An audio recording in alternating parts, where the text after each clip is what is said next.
Okay, so I'm David Wakeling, and I'm the head of AI at A&O Shearman. And that is one of the biggest law firms in the world. And in December 22, we became the first law firm to deploy generative AI across our business.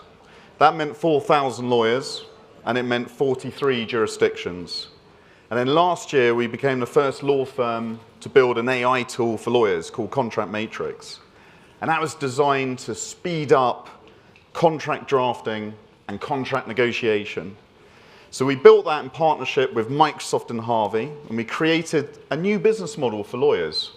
The idea being to deliver legal advice to clients via AI software.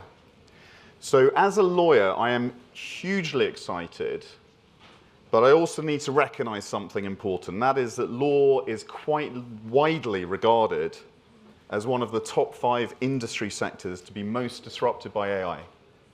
Exciting but scary. So today, I'm going to be wearing 2 hats. As head, generally I wear 2 hats as head of AI at a multinational law firm. So the first hat is as a businessman. So I'm looking to deploy AI across my law firm business to get my lawyers using AI across all of these jurisdictions. And the second hat is as a conventional legal advisor. Right? I advise clients on how to deploy AI in their businesses, thinking through regulatory issues, thinking through legal issues. And today I'm going to focus on the current AI regulatory landscape from the perspective of an AI deployer, a business deploying AI, think B2B, like my law firm and like all of those clients. So we've got a problem, and the problem is there is a proliferation of AI policy initiatives globally. From international organizations like UNESCO, OECD, supranational bodies like the G7 and the UN, as well as individual countries like the US, UK, China, to name just a few. And that's great, but there's loads of them. And it's leading to a kind of patchwork of mostly voluntary principles, at least for the moment. And many of these publications and policy frameworks, they're kind of similar. They include high-level abstract principles such as transparency and explainability and fairness and bias and security and robustness and so on. And they share common principles, sure, but they're not the same. Each organization publishing is approaching it in a slightly different way, and it's starting to feel like a lofty echo chamber. So meanwhile, whilst these generic principles are being framed and echoed, businesses are getting on with AI deployment. They really are. And they're doing it today, and they're dealing with a level of detail beyond the generic, high-level AI policy frameworks. They've moved on. Even where the regulatory position is binding, so think the EU AI Act as the obvious example, businesses don't always know what to do with it. Even binding legislation leaves acres of interpretation. So the consequence is that businesses are guessing the detail. They're making decisions blind, but businesses are making decisions now in anticipation of what's coming down the track. So I run an AI working group of clients, like a syndicate of clients, and in periodic sessions, we unpick and decide, for example, what the EU AI Act actually means for businesses in practice. And AI deployment is very hard work today. Deployers come to their lawyers to help them decide what good looks like.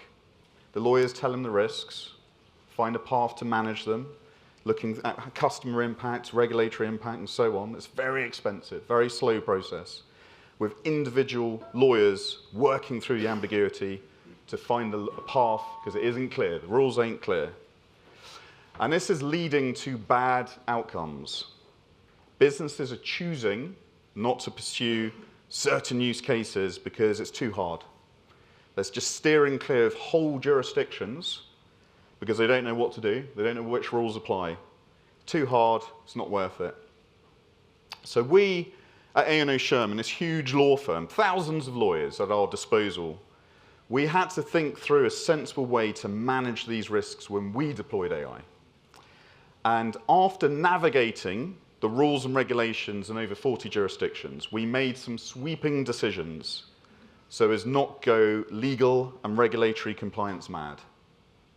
And I've got 3 examples. The first one is we decided not to deploy any generative AI in any HR function in the world. Too hard. The second one is we decided not to deploy it at all in one G20 country. I'm not going to name them because I'll get in trouble with my office there. Because it was so unclear as a regulatory environment, we just gave up. And in a third example, we didn't deploy again in another G20 jurisdiction, a whole country, so we're not going to bother all these lawyers, because the rules were so complex and layered on data localization, it just wasn't worth our time to navigate it. Some of the rules and regulations around the world were clear, they really were, but others seemed hastily constructed or based on sort of voluntary codes established by regulators who had not fully grasped the technology. And that ultimately leads to business uncertainty and divergence of approach. It can result in something called regulatory arbitrage, right? This is the idea of companies, businesses shopping around the globe for the easiest country to deploy AI and to do business in. So this is kind of stifling innovation by responsible actors, people who actually look at what the laws are, and it leaves the door open for bad actors. Also can lead to bad outcomes for consumers who are exposed to deployers who don't know what to do or they're just making bad decisions. So the big question is, how do you convert these high-level AI policy frameworks into clear, actionable guidelines that deployers can act on, and they can do it consistently with a degree of certainty? And the good news is this isn't the first time we've grappled with a global dislocation event and found a globally aligned solution, which works for businesses, consumers, and the more vulnerable groups in society. And there's 2 recent examples where I had personal experience as a lawyer, and they're both in the banking sector, so your eyes are definitely going to glaze over. I warn you now, they're going to glaze over.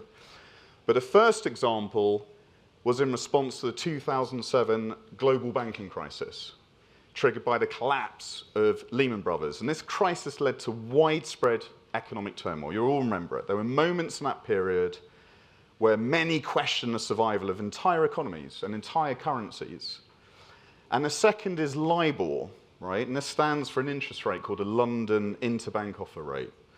And a few years ago, there was a rapid discovery that it wasn't a robust interest rate, but it was used all over the world. So it was used by $350 trillion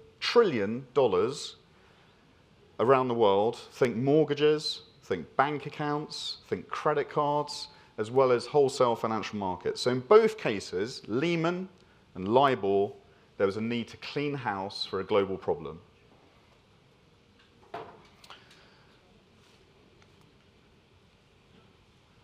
Okay, so the first thing we did was to develop one high-level policy framework in those instances with enormous global buy-in. So one policy framework to rule them all. For Lehman, this began with the G20 in Pittsburgh, and they established basic principles to secure global financial stability. For LIBOR, there was a similar focus and consensus at the very top level. Global policymakers, this interest rate couldn't carry on. We needed to replace it globally with something fair, a fair interest rate. In the context of AI, this would amount to one single, unified, high-level AI policy framework that has global buy-in. And the second thing we did in those 2 instances is we shift very quickly to the next level down. You have to recognize a tension between global cooperation versus member state sovereignty, right? You need to respect each country has its own laws and legislative processes. So the way to do that was to push the cooperation, the alignment, all the detail, to the next level down into central banks, regulators, that kind of level. And that's where the hard miles are done, frankly. That's where their job at that level was to thrash out a common global baseline, like really detailed stuff. Post-Lehman, they had something called the Basel Committee, 45 Central banks and regulators all over the world thrashing out the detail. Very specific principles at that level. In LIBOR, it's something called IOSCO. Think securities regulators all over the world. Again, they were trying to reform the interest rates used on $350 trillion of exposure. There's enormous industry and regulatory collaboration. You saw secondments from the Bank of England to the Fed and the Fed to the Singapore Monetary Authority. It was an incredible level of collaboration. They also introduced brilliantly, in my opinion, a consistent implementation timetable to avoid regulatory arbitrage. So companies can't shop for like easy regulatory jurisdictions if everyone's moving in step. To achieve that, we saw amazing levels of cooperation between the US, UK, EU, Japan, Switzerland, and loads of countries. It got to the point where we had synchronized press releases all over the world to tell people what was going on. They're coming out in the 4-hour time span in different languages, painting the path for the people who are exposed. And then we had a feedback loop. So to steal a term from the tech sector, they launched a strategy where they built a proposal, built the tech product, MVP. They measured the feedback very aggressively with consultations, very organized, military operation, really. They learned from the feedback and the consultation, and then they built it better. It was a classic feedback loop. In these banking crises, you had stakeholders around the world from communities like this, frankly, talking to very detailed consultations, very detailed work streams. And they really leveraged market participants, trade associations, and really got into the detail of live Q&As, live feedback, and got some very, very precise, very good standards as a result, which worked for the companies involved as well as the vulnerable. So with these hard miles put in, the regulators then did something else, which I thought was pretty impressive. It's 2 magic words. And the 2 magic words are mutual recognition. What this is a concept whereby the rules in 2 different jurisdictions were harmonized so well by the regulators in those different jurisdictions that if you did your regulatory compliance in one, you did it in the other. There wasn't a second round of checking. And he had this amazing equivalence with the result that it was like incredibly easy to understand what the rules were and whether or not someone was compliant. It's a hugely aspirational thing to do, and if it's done well, it's astonishing to see. So those magic words, mutual recognition, they don't happen without the hard miles, without getting into the level of detail with regulators, with the community, and really being informed by multi-stakeholder consensus building, just as described. So to my mind, this is why PAI is so important. It is a forum to help develop the standards, the thinking about the global lens, thinking about the cross-border tensions, and providing a forum for all the stakeholders, industry regulators, governments, policymakers, civil rights groups, to try and build that consensus. So to summarize, 1, AI policy framework, please, to rule them all. Get into the meat with the regulators, away from that level, go down 1. For standardization with a common timetable, so everyone's moving together. And finally, aspire for those magic words, mutual recognition. If we can do it in a banking crisis, we can do it during one of the biggest technological shifts in human history. So thank you, and I have a few minutes for questions.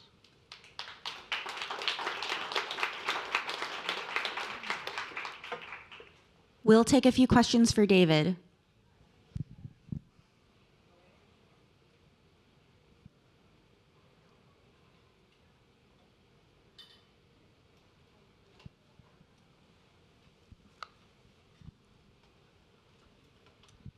Thank you, David. That was great. And you know, one of the things that I've enjoyed a lot about our conversations and some of the new partners that we have at PAI is they come from sectors that are much more highly regulated, whether it's the banking sector or otherwise, or you know, from the legal.